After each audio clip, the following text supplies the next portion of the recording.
ጠቅላይ ሚኒስትር አብይ አህመድ በፈረንሳይ ፓሪስ ያደረጉት ጉብኝት በቴክኖሎጂና የአርቲፊሻል ኢንተለጀንስ ላይ ያተኮረ ነበር።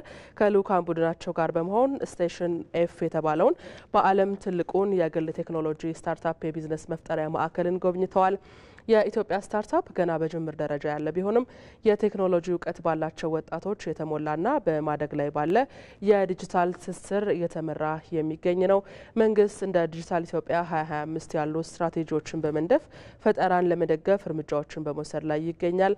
ይህም ለስታርታፕ በተለይም በፋይናንስ ቴክኖሎጂ፣ በግብርና ቴክኖሎጂ እንዲሁም በኢኮሜርስ ግብይት አስቻይ ሁኔታን ለመፍጠር ያለመ ነው። በተጨማሪም የስታርታፕ አዋጅ የተሰኘ ሁሉን አቀፍ አዋጅ በማውጣት ለስታርታፕ እንቅስቃሴዎች የህግና ተቋማዊ ማዕቀፎችን በማበጀት ውስን የሆነውን የገንዘብ አቅርቦት የሚያሰፋ የቁጥጥር ተግዳሮቶችንና መሰል ፈተናዎችን ለማለፍ የሚያስችል ሁኔታን ፈጥሯል።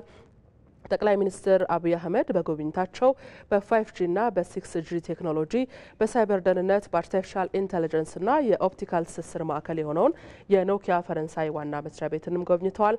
ጉብኝቱ የፋይበር ሴንሲንግ አቅርቦት፣ የኃይል ቁጠባ ብልሃትና የ5G ላቦራቶሪዎች ምልከታን ያካተተ ሲሆን ይህም በዘርፉ ፈጠራ፣ መሰረተ ልማት ግንባታና ዘርፍ ትብብሮች ላይ ለኢትዮጵያ ዋጋ ያላቸው ትምህርቶች የተገኙበት ነበር ተብሏል።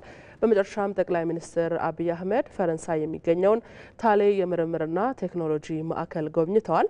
ይህ በብዝሃ ዘርፍ የሚንቀሳቀስ የታሌ ግሩፕ የምርምር ተቋም በኤሮስፔስ፣ መከላከያና አርቲፊሻል ኢንተለጀንስ መስኮች ላይ ያተኩራል። እነዚህ ጉብኝቶች የዓለም አቀፍ ግንኙነቶችን የኢትዮጵያን የዲጂታል ሽግግር በማፋጠን ኢትዮጵያን የአፍሪካ የፈጠራና የቴክኖሎጂ ማዕከል ለማድረግ በማመቻቸት ረገድ የእውቀት ልውውጦችን አስፈላጊነት አስምረው የሚያሳዩ ናቸው። መረጃው የጠቅላይ ሚኒስትር ጽሕፈት ቤት ነው።